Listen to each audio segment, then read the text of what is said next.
along and watch King Kong. This is Old Movies for Young Stoners, the podcast where cannabis is a gateway drug to cult and classic cinema. Please like us, love us, rate us, review us, and most of all, subscribe to this podcast on Apple, Audible, SoundCloud, Spotify, and wherever you cast pods. Dave Zirin, sports editor of The Nation, will be joining us today to pair weed with what may be the trippiest sports documentary of all time. We've got Muhammad Ali's Psychedelia all set to funkified jazz in A.K.A. CASSIUS CLAY from 1970. We're all going to float like a butterfly, even if we don't sting like a bee, because we is stoned immaculate when we come back on Old Movies for Young Stoners. That was perfect. Sorry, go ahead. I just ruined it. Hamburgers for America. Hamburgers for the USA. Hamburgers for the universe. Hamburgers in outer space. I said hamburgers for America. Hamburgers for the human race. Hamburgers for the universe, hamburgers in the whole damn place. It don't have to be a cow, it don't have to be a cow, it don't have to be a cow to be a cheeseburger. It don't have to be a cow, it don't have to be a cow, it don't have to be a cow to be a cheeseburger. Well, I'm thinking too hard and I'm speaking too soft. I can't deal when you're giving me the special sauce. Lettuce, pickles, ketchup, mustard, and a fresh baked bun. Come on over to mine for some hamburger fun. It don't need to be a cow, it don't need to be a cow, it don't need to be a cow to be a cheeseburger. You could have it all without animal. It don't have to be a cow to be. And we are back on Old Movies for Young Stoners. I'm Bob Calhoun, and we've got Corey Sklar back in the house. People? Woo, woo, woo, woo. I was trying to do the Arsenio Hall thing. Woo, woo, woo, woo. There you go. Yeah. Oh, Arsenio. Oh, man. We need him back, Corey. Society needs Arsenio back again for a fourth time. It's this weird sliver of time that Arsenio happened. No, he did never happen happened again. They gave him a show again a couple years ago, and it ran for like 2 seasons, and it was pretty successful, and then he got canceled. Yes. Oh, really? It was it ran that long. 2021 to 2024 or something. Prince went on, and Prince did a performance on it. That's how I know about it. Why isn't Prince our president now? Well, I hate to tell you, Bob, but he's not with us any longer. Yeah, it sucks. But Arsenio still is. Arsenio could take it in the next election. He could. He should. I'd rather have Arsenio than Oprah, because Oprah was at the Jeff Bezos wedding. So wait, you weren't there? Everyone was there. I was not there. But fortunately for all of us, Jeff Bezos has been by Superman. He's got a beef with Superman in this latest movie that I just saw last night. Oh, I don't know spoilers. I'm about to see it. I'm excited to see it. I'm rooting for Superman. I'm rooting for the Warner Brothers company. They really need more money.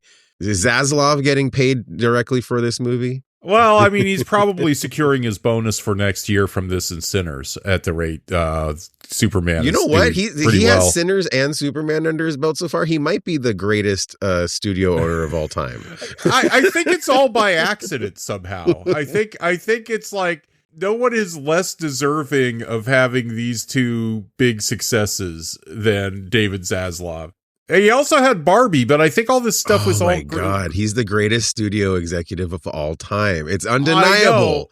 Yeah, everybody stop your complaining. Hi, David. Oh my God, nice to meet you. I'm Corey. Hi. I'm ready to rumble. I know this flick. I just rewatched it. Thanks for joining us. Thanks for joining us. Let me introduce you to the people listening. We have an awesome guest here today. He is the sports editor of The Nation and author of 11 books on the intersection of sports and politics, including his most recent, The Kaepernick Effect, Taking a Knee, Changing the World, from New Press. You can find links to his columns, books, and podcast at edgeofsports.com.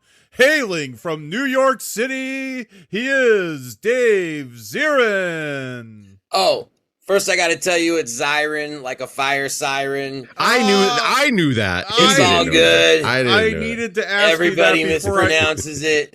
I needed to ask you that before I opened my big mouth. It's all good. No. I'm just so excited to be on the show. More reason than anything else, because like the work I've done for the last damn near 25-30 years, the seed of it is a book. I mean, I was a psycho sports fan, but the seed of what I do with sports and politics was a gift from a friend, a book called Redemption Song, Muhammad Ali in the Spirit of the 60s by Mike Marquesi. So the whole foundation of everything that I do and have done for decades is rooted in the Ali story. One of my books is called The Muhammad Ali Handbook. I'm just like so psyched to talk to you about what this documentary was trying to do, what it didn't do, and all the rest, and all the Richard Kiley of it. Who's the heavyweight champion of the world?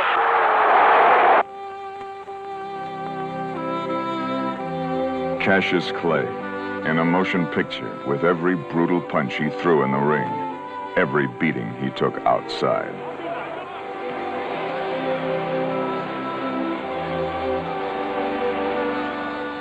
Only in America could a black man win the heavyweight championship of the world and lose it without even taking a punch.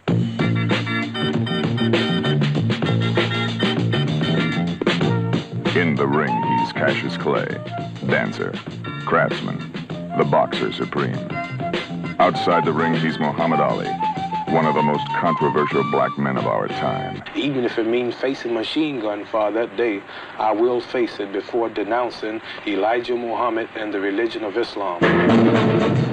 Williams. Even Tarzan, the king of the jungle in back Africa, Chevalo. Angel food cake is the white cake, but the devil food cake is the chocolate cake. I think you should be locked up for impersonating a fighter. If you want to lose your money, then bet on Sunday. Cassius Clay, the motion picture that pulls no punches. On April 28, 1967, in an Army induction center in Houston, Texas, brash, charismatic, and controversial heavyweight champion Muhammad Ali refused to step forward and be drafted into the U.S. Army. Why should they ask me to put on a uniform and go 10,000 miles from home and drop bombs and bullets on brown people in Vietnam while so-called Negro people in Louisville are treated like dogs and denied simple human rights, he explained. He was soon stripped of his title and boxing license for his act of defiance.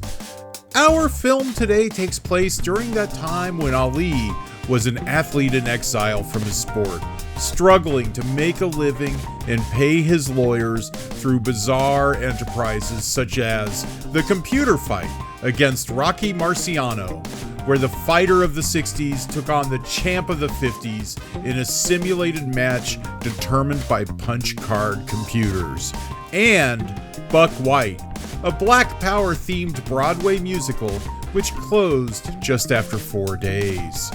With plenty of fight footage intercut with Ali's boastful rhymes, all set to an often funky and sometimes jarring jazz score by Teo Macro.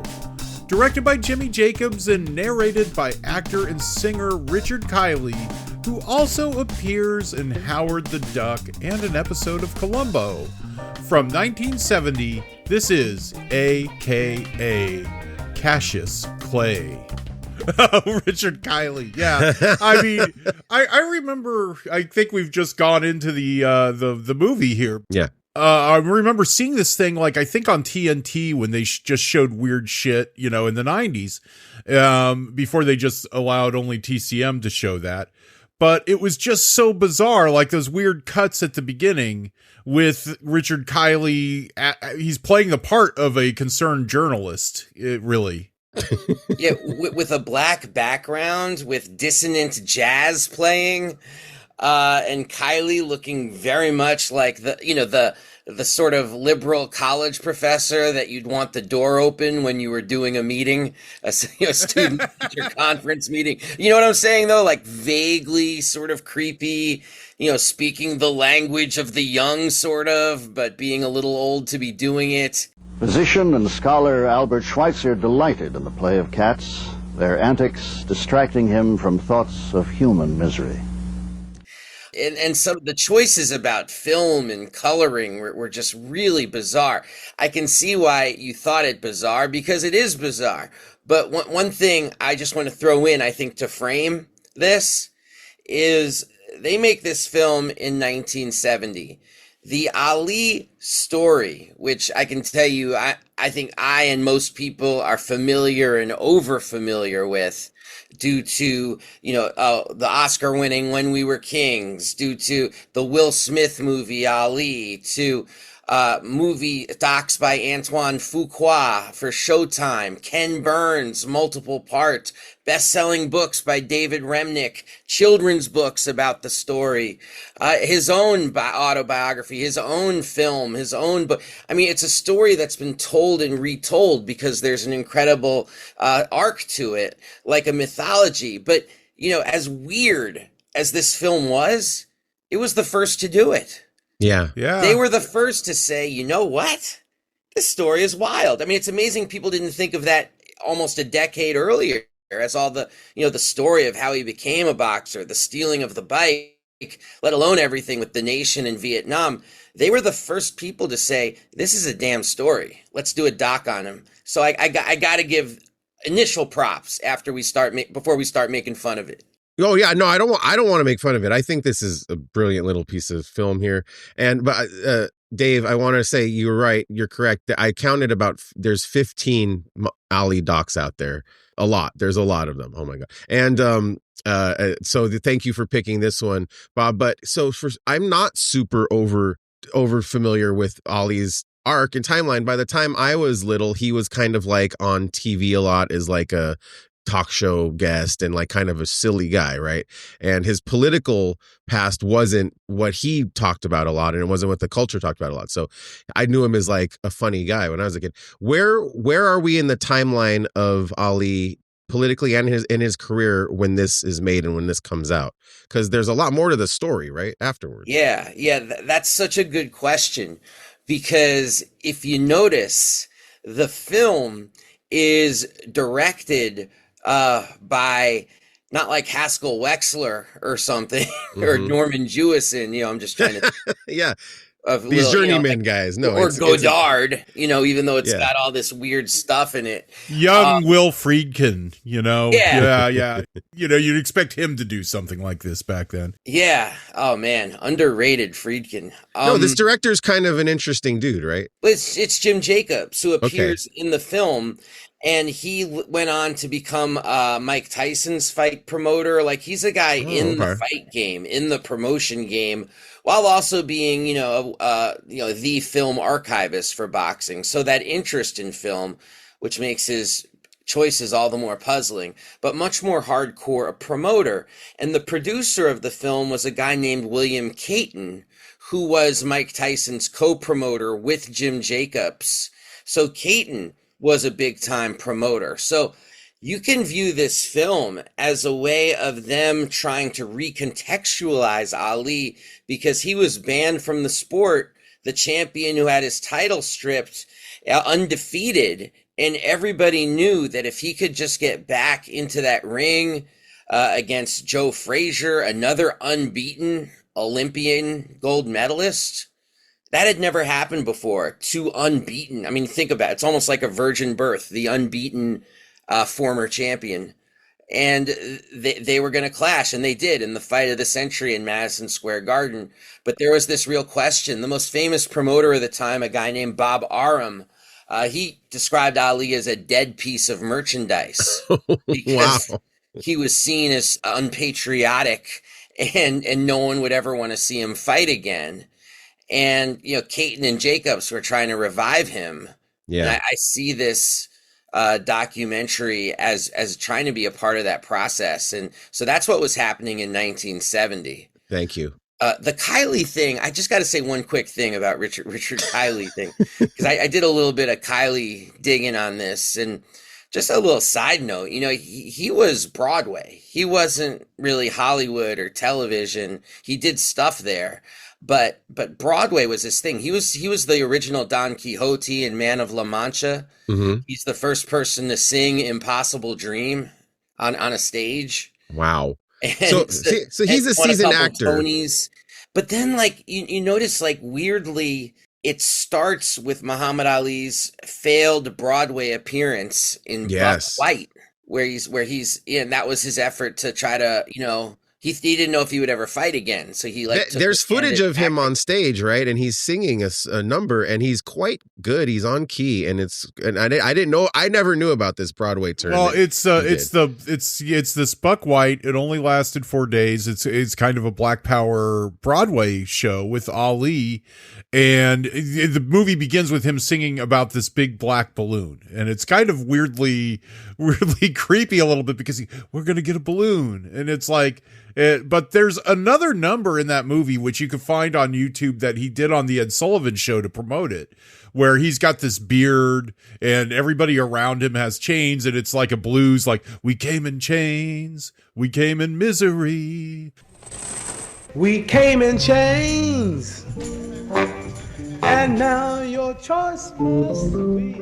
And that I kind of wish there was "We Came in Chains" was in this movie, because it's kind of the most rockin' number in the play. Right at the beginning, they say it's very blatant, and they're cutting no corners here. They say Ali is doing this because he needs money, and that's pretty cool. How honest and transparent as far as that goes with this movie, because I mean, it's saying this movie is about. It's Ali's, early upbringing in his early career, but it's talking about how the government's fucking with him really hard. Yeah. And that's even Richard Kiley. That is the sorry, what's the word I'm looking for? Movie's perspective is like, this man's being fucked with, right? Would you guys say that? Absolutely. And yeah. Kiley at the end, and it's pretty clear why they had him. I mean, at the time he was about 50. He looks very, that kind of, I was joking about him looking like a handsy college professor. Is he smoking a cigarette while he's doing these narrations? No, he's not. It certainly seemed like it's smoky in there. Yeah, somebody's smoking a cigarette. Yeah. He's definitely not supposed to look like a boomer. That's for damn sure. Like a 1970. He was not looking like the Summer of Love in San Francisco. So to have his voice at the end come in with a possible leader of the Black Revolution, and that will lead us. He doesn't use this exact, but he basically says that could lead us out of the current crisis. Yeah, and perhaps the most important since Malcolm X. And you're sort of and that's a sharp political tone change from the earlier kind of like reassuring, hey, this guy's getting screwed over. Should he be getting screwed over? Yeah. And then at the end, it's just like this. Yeah, we don't want him to get screwed over, not because we think he's a great fighter, but because we think he's going to be a great social leader. And I think what the best way to understand the film and about the emphasis on him getting screwed over is the year 1970. I think that they were pretty clearly realizing that, like, sentiments against the war had turned dramatically, that Ali was seen more as a martyr towards an idea that he was correct about when most people were not. So then he looks more like a prophet than this kind of dissident.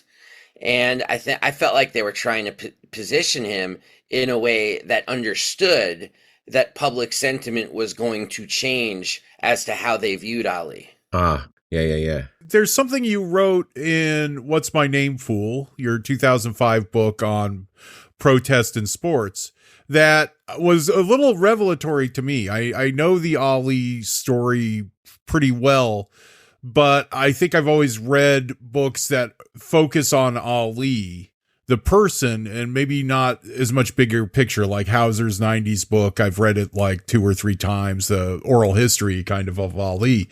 But you point out how before Ali, for listeners who don't know, Ali refused to be drafted into the army during the Vietnam War. And that's why in this movie, he is this 3-year interim where he is exiled from boxing. He's not allowed to fight. And that's really what this movie is about. Yeah, they took away his championship. They stripped him of his champ. They fined him a ton of money. They're threatening him with jail. It was on religious grounds. He said as a member of the Nation of Islam, which he had just joined fairly recently at that point, maybe 2-3 years earlier, that he could not go fight other brown people in Vietnam. Like, no Viet Cong ever called me the N-word.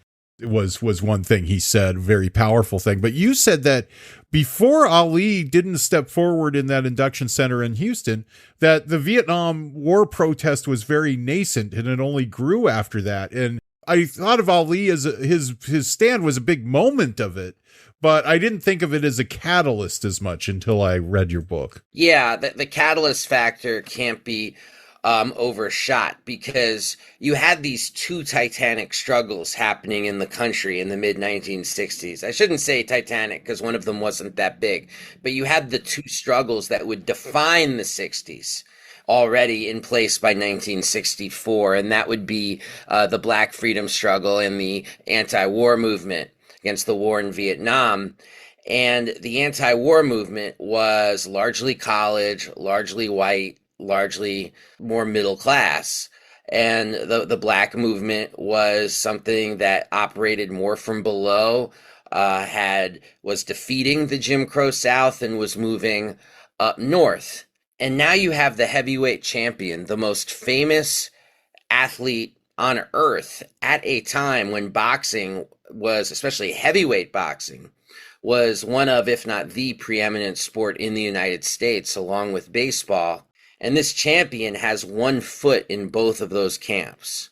So you have these two parallel movements that aren't really crossing that much. And then you get this incredibly powerful cultural figure who has something to say to both those sides and brings them together. And there were a lot of leaders of the Black movement who were saying, the younger generation, who are saying we need to stand up to the war in Vietnam because it's the same battle, it's white supremacy, it's also about resources that are going towards war that could be used at home to remedy racism, it's immoral. So really putting this forward, and the older guard of the movement was pushing them to not say anything like that. They're like, you're going to turn off Northern politicians who would be supportive of us and the small scale struggles we're engaged in. So when Ali comes out and says, I'm against the war in Vietnam, all of a sudden it's like the windows open for all these young activists to be like, you're damn right. Which is why Stokely Carmichael, who's in the film, he once said that Ali was a much more dangerous figure than I was. Not because he had better politics than I did, but because of the people he could reach.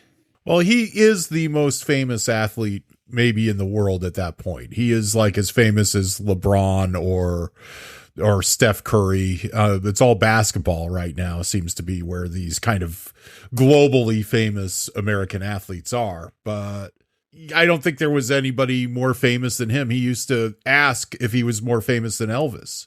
He kind of had this like, who's more famous than he was definitely much prettier. But I mean, there were comic books made of him. There were records about him. He fought Superman. He was a superhero. And I maintain him standing up saying, I will not be a part of the military meat grinder, saved thousands of kids' lives. I think so many kids would have joined and got sent to Vietnam if, especially young Black kids, if he went along and with the status quo, and he risked a lot for that.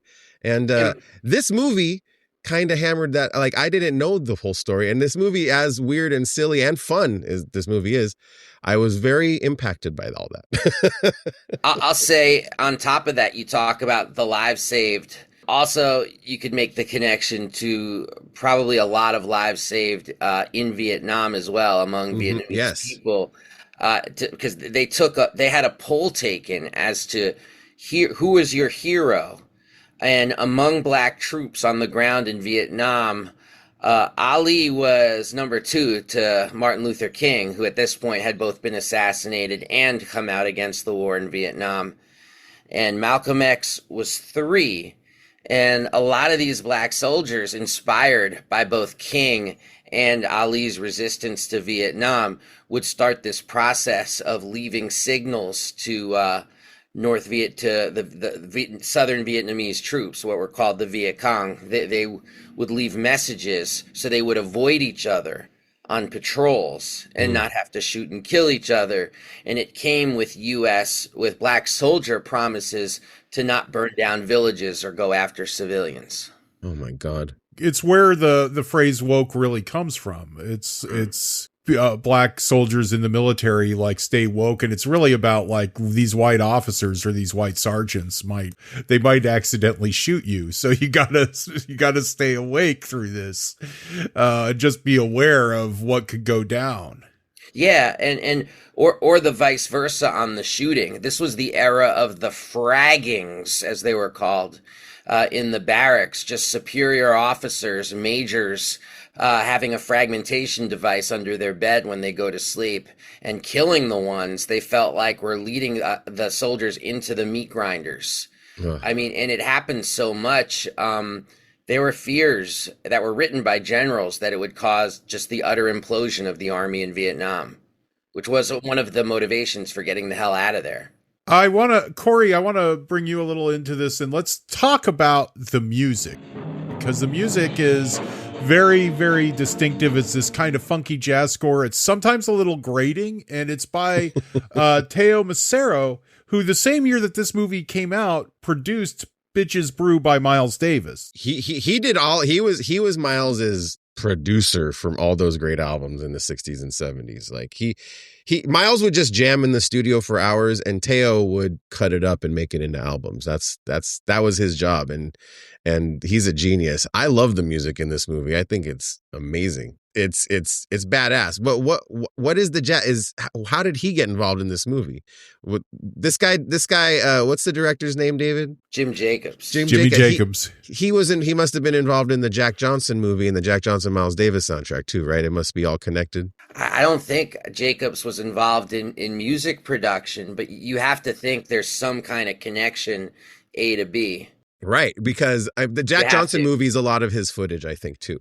I think it's all his footage. Well, yeah, because he collects. I thought you meant the production of the album. No, I know, but it's all there's dots connected here. I don't know them quite, but there's Jazz World and Miles Davis and Teo, and so there's dots here connected. Teo did produce the Jack Johnson record, and that record was to be for an unreleased Jack Johnson movie documentary, which of course, I think you're right, Cory. Jimmy Jacobs was at least supplying the footage because he was a big collector of boxing films. I love but it's all part of the ramshackle jazz style editing in this movie, right? It's quick, it's funny, it's from archival footage into this black background where Ali and his Customato are talking. And I wanted to ask you, because I got to run, David, but you're going to talk to Bob. I wanted to ask you before I go. So we are talking about the heavy, heavy political implications of this movie. We're talking about like this is a serious doc. It is not that serious. It has kind of a lighthearted, fun, jazzy feel to it. And some of the best stuff in this movie, I think, I just loved. It was Muhammad Ali and Customato watching old footage of fighters and talking shit. David, did you like that too? Well, honestly, I was watching it with a buddy, and we were both saying, like, I could have used 20, 30, 40 more minutes of just Ali and D'Amato looking at old fighters and talking about how Ali would handle them, with Customato just talking shit right back to him. You know what? One of the interesting dynamics is that when Customato talked smack to Ali, Ali was very wired into what he was saying, but wasn't returning with verbal blows, was instead trying to parry them about what he would do. And I just thought that just shows the respect, I'm almost certainly, that D'Amato had for Ali, or that Ali knew that this was a documentary meant to show a better side to him. But I love that stuff. Me I didn't too. understand all the black backgrounds. What was Customato's relationship with it? Was it because if I'm watching this and I don't know the whole Ali story, I'm thinking that like it's a bit, like he's an actor kind of guy, but no, right? He was actually a serious boxing dude. Yeah, Customato was a Hall of Fame trainer who trained everybody from Floyd Patterson, the fighter in the 60s who Ali destroyed. Floyd Patterson was the youngest champion in history, held that until Mike Tyson, who was also trained by Customato. Whoa. And so Customato, he had this kind of like infamous spot up in the Catskills where he would take people in and just train them from when they were way too young to be just fighting machines. And well, he was a funny guy for his slave training, his slave labor thing going on in the Catskills. Yeah. He was a very funny guy. The Catskills stuff was grim, but I love the scenes of him and Ali going back and forth.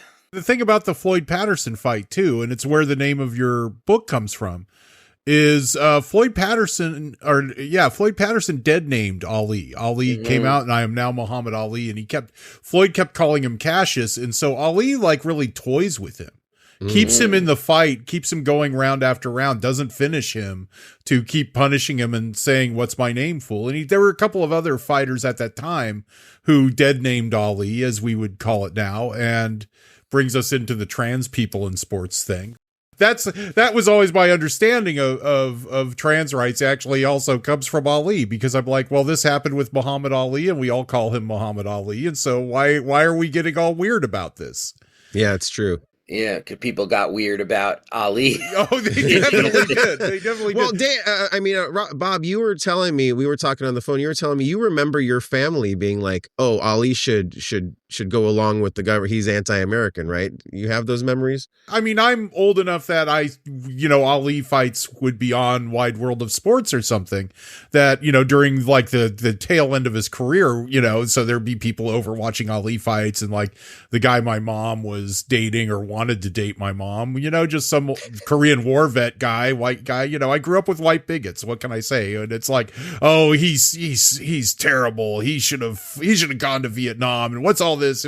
So I heard this stuff about him, but of course in my mind Ali was the coolest guy ever. He had a cartoon, he was funny. I mean, Ali kills at a militant black Muslim rally. He's like comedian. He would be the envy of any comedian of the time. He's making that funny. Yeah, I mean, he's talking about how he's going to go to jail, and he's making the press conference crack up, and it's like this horrible thing's happening to the man. Just amazing. Let's talk a little bit while Cory's still here for the next 5 minutes. Let's talk a little bit about the computer fight, because it's not really mentioned here, but there was this like weird. It was like determined by punch card computers, and they filmed all this footage, and it's Customato was overseeing that, I believe, unless I'm wrong, that they shot all this footage of Ali fighting Rocky Marciano, and he had a hairpiece on to look more like he did in the 50s. And it was like, they were we could finally see who would win between these two. This happened in the last Rocky movie, right? Yeah. They borrowed that. And they actually, people paid on like a pay-per-view, but you had to go to a theater, closed circuit TV. People are talking about this simulation. They would watch the fucking computer fight between Ali and Marciano. It was another one of these money-making enterprises that Ali did during this time. Also released in 1970, and also assigned to Aram that he was not a dead piece of merchandise. The more the war failed, the more the Black Revolution was seen as just, as Richard Kiley contextualized for us. He sure did. Or Richard X, as he was known in some circles. The more that happened, the more it proved that people were still buying what he was selling. Yeah.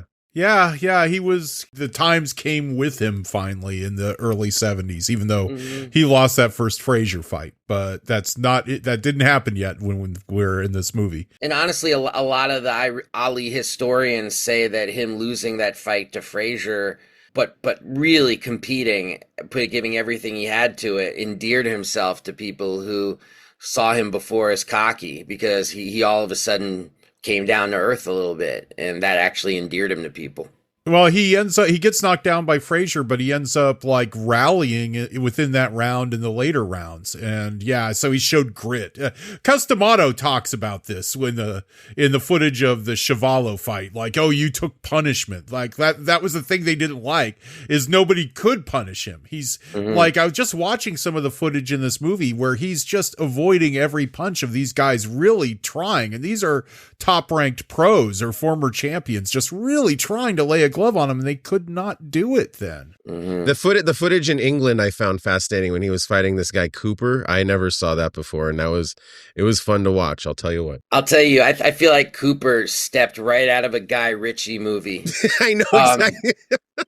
Just like he could, kick the shit out of, some Arsenal thug or something, like headbutting somebody. I mean, that punch he knocked Ali down with was some straight Guy Ritchie craziness. Yeah, he's the only guy out of all these guys, this guy Henry Cooper, this white balding guy in England, the English champion, I think. He connects with a punch on Ali's jaw, like a hook to Ali's jaw that knocks him down. And he was wobbly, and the bell rings right after that. And Ali was probably really saved by the bell in that. I don't know if he would have rallied the way he did with Frazier later. All of history could have changed if Vinnie Jones had won that fight. Sorry, I can't. I'm beating the Guy Ritchie joke. I like it. I like it. More Guy Ritchie references, please. Yeah, I mean, if it's not Guy Ritchie, but Tom Hardy and Bronson kind of comes to mind. These kinds of movies, these English, The Hard Man. There's a genre of English biographies, kind of pulpy biographies. Jason Statham would play Cooper in the movie. Okay? Let's just we got to do this. Get Will Smith such a back. Statham guy. Oh my God. Get Will Smith, or maybe Will's kid. Look, anything better than Liev Schreiber playing that guy from Jersey, I'm happy with. Okay. Okay. Oh God, yeah. Sorry, I didn't mean to bring that up. Dave, I think you do smoke weed. See you, Corey. Dave, I hear you do smoke weed. I need to be in the black background like Richard Kiley. David, you do smoke marijuana. What kind of marijuana would you smoke with A.K.A. Cassius Clay? It's an interesting question. Well, first of all, just to be clear, I do spurts, like smoke and then take breaks. That's just so you know my rhythm. So it would, I try to be strict about it. So it would be pretty devastating if Cassius, because Muhammad Ali wouldn't have done it because of Islam, but if Cassius had come by the house and said, "Do you want to smoke a bowl?" and I was like, "Sorry, I'm on one of my dry streaks," man, that would hurt. But if I wasn't, oh my God, we'd have such a good time. It's ridiculous. I'm good friends with John Carlos, who raised his fist at the 60s. You wrote his book. And John knew Ali. So John would tell me Ali stories when John and I would relax. And so I would hear just amazing. So that was like one person removed. I got some good Ali. So you maybe blazed a little with John Carlos from the '68 Olympics. Oh yeah. Yeah, you have a story like when we first started talking about this episode, we were talking about doing When We Were Kings because George Foreman had just passed away, and you have an awesome George Foreman story that you sent out in your newsletter. Tell us about your one conversation with George Foreman. No, absolutely. I was just starting as a reporter, as a journalist, as a columnist, I should say. And it was the 35th anniversary. That would be 2003, for God's sakes, of the fist at the 68 Olympics. Now, a big part of that story of the 68 Olympics wasn't just Tommy Smith and John Carlos raising their fist for social justice, but it was also George Foreman, the future great heavyweight champion and grillmeister, seemingly rebuking them by winning the gold at those same Olympics a few days later and waving a small American flag and bowing to all sides of the arena. And since I was doing this piece on 68, since I'd already interviewed John Carlos, and that was the first time we ever spoke, was for this article, I thought, God, I'd love to hear George Foreman's view on 68, but I didn't have the first idea how to get in contact with George Foreman. I mean, the internet wasn't exactly a thriving place at the time to find these things. So what I did instead was the best I could do after a lot of thought and calls was I went to the George Foreman grill site and went to the link of, "Do you have questions about your grill?" And I wrote in there like, "Hey, I don't. I'm a journalist. I want to interview George Foreman about 68. I already spoke to John Carlos. Like, I put as much butter on it as I could, hoping it might get forwarded to an assistant or something. But instead, I get an email back within 5 minutes with a cell phone number. And it just says, Dave, it's George. Give me a call. Wow. So my mind is blown. And I called him, and of course, my tape recorder, back then you had to have this big tape recorder rig just to record a call. Radio Shack, I used to have the Radio Shack thing, and I kind of miss that because recording phone calls is really difficult now, believe it or not. Yeah, no, I know. Yeah. But someone else had taken it out of the office, so I had no way to record the call. So what I had to do was like just type really fast everything he was saying. And I'm the one who ended the interview about 2 hours later because my hands were cramping so hard. And I had more than enough information. He just wanted to keep talking. Well, he sung Dylan for you, right? Well, yeah, that's where I was going to go next. Was the amazing part of the story was really about him saying, he was like, I asked him when he knew the 60s were really the 60s. And he talked about being involved with Job Corps because he grew up with an incredible poverty in Houston. Like, where's my next meal going to come from poverty? And one of the workers at Job Corps, a young white dude who had come down to Houston from the Pacific Northwest, of all places, played him his first Dylan. And it was the Blonde on Blonde album. And he listened to it, and the song that really got to him was the Rainy Day Women song. He knew it by heart. And he said to me, I want to sing you the Dylan song that changed my life. And I'm just sort of like, okay. And I thought he would sing something like The Times They Are A-Changin' or something. And he even asked me to guess what the song was. And I was guessing stuff like, all the typical stuff, Mr. Tambourine Man, I don't know. And he said, no, it's this one. I'm not sure about the title, but it goes like this. And then he sings in this beautiful voice, well, they'll stone you when you're trying to be so good. I'm not as good a singer. They'll stone you just like they said they would. They'll stone you when you're trying to go home. Then they'll stone you when you're there all alone. Well, I could not be so all alone. Everybody must get stoned. So he then says to me, so I'm still in shock a little bit, and he says, do you know what that song's about? And I say to him, is it about weed? And he says, no, it's not about weed. It's about standing up for yourself and taking whatever abuse you need to take, but emerging victorious.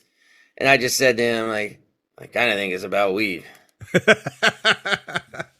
And then I quickly changed the subject. But I thought that was, I just thought that also, that story, I wanted to tell it to that point just because I think it dovetails with the pod a little bit. It does. It's like I didn't expect in 8 trillion years I'd be talking to him within 5 minutes of sending that email. I was like, hopefully next week maybe they'll send it to him or maybe not. So, but sometimes, to quote, Lawrence Tierney's character in Reservoir Dogs, man, sometimes you just got to shit your pants and swim in it. Cory, what kind of weed should you smoke with A.K.A. Cassius Clay? A.K.A. Cassius Clay, a delightful little documentary that I just enjoyed so much, and I was high out of my mind. And with the greatest of all time, Muhammad Ali, I think you should have one of the greatest strains of all time. So I'm going to just recommend what I smoked. And that is the greatest of all time, Sour Diesel, also known as Sour D and Sour D's. It's a popular hybrid marijuana strain made by crossing Chemdog and Super Skunk. Sour Diesel first became popular in the early 1990s and has been legendary ever since. You could find Sour Diesel at any dispensary around the country. Sour D for Muhammad Ali. He's got you rhyming, Corey. He's got you rhyming. They got me on the trail to jail with no bail. I loved when he said that. Okay, I smoked Molten Lava. It's a high potency hybrid, high potency on the package with an exclamation point. It is 30.77% total THC. I can't find out much about it. There isn't a lot about it on Weed Maps or Leafly, believe it or not. It just looked cool when I was collecting weed for future episodes. But honestly, I think it was maybe a little too high potency for this. You want something that'll give you more of an active mind than I had the first time I watched A.K.A. CASSIUS CLAY for this episode. And I really wish that I had stuck with the Sunset Connect Fulton Fiver pre-rolls. I know I've been talking about them a lot. I think the Lemon Cherry Pop Fulton Fiver Sunset Connect would be a good weed for this. If I'm recommending, if you can get your hands on it, it is the Muni Nostalgia weed brand, but the Lemon Cherry Pop is a sativa, and I think that would be the way to go with this, honestly. A.K.A. CASSIUS CLAY is currently streaming on Prime and Tubi. Dave Zirin, thank you so much for joining us on the show. And where can people find you? And do you have anything coming up you want to talk about? No. I'm Edge of Sports. You go to everything but Twitter, you'll find me. Edge of Sports. No Twitter anymore. I've kind of weaned myself off of it. It's a little hard. We all end up being like Linda Yaccarino. We are. Yeah. You know, like Musk is like, we must take Poland. And she's like, who wants to talk sports? David, Mr. Zirin, you are a genius. It is an honor to meet you. Thank you. I think you're so funny and smart. Thank you so much for joining us. And I know I'm like the sports person, but if you ever wanted to do something like Chinatown or Taxi Driver, I would be just all in. And thanks again to Dave Zirin, like Siren, for joining us today. I hope everybody enjoyed it, and be sure to come back here in August when Felina Franklin will be back with her partner Sage for that horse movie double feature we promised you last time. Now, Corey, yeah, friend of the show, frequent guest Audra Wolfman, and a few other people have asked us why we weren't going to do Hot to Trot with Bobcat Goldthwait for this episode. So Francis the Talking Mule is out and Hot to Trot is in. The people have spoken. Hot to Trot, the legendary Bobcat Goldthwait. Who plays the horse? Is it John Candy? I forget. We will find out. We'll find out. We will find out on the next episode. On the next episode. But Corey, are you sitting down, man? Are you sitting down? I'm sitting down. I'm sitting down. Okay. If we do Hot to Trot, I think we got to go all the way with this, and we got to do National Velvet with Liz Taylor and Mickey Rooney. I know. One of the least stoniest movies of all time, Bob. Oh, just totally. Well, but it's really pervy in a disturbing way. And all right, okay. All right, I'm looking forward to this next episode, Bob. I mean, it's an experiment, Corey. It's an experiment.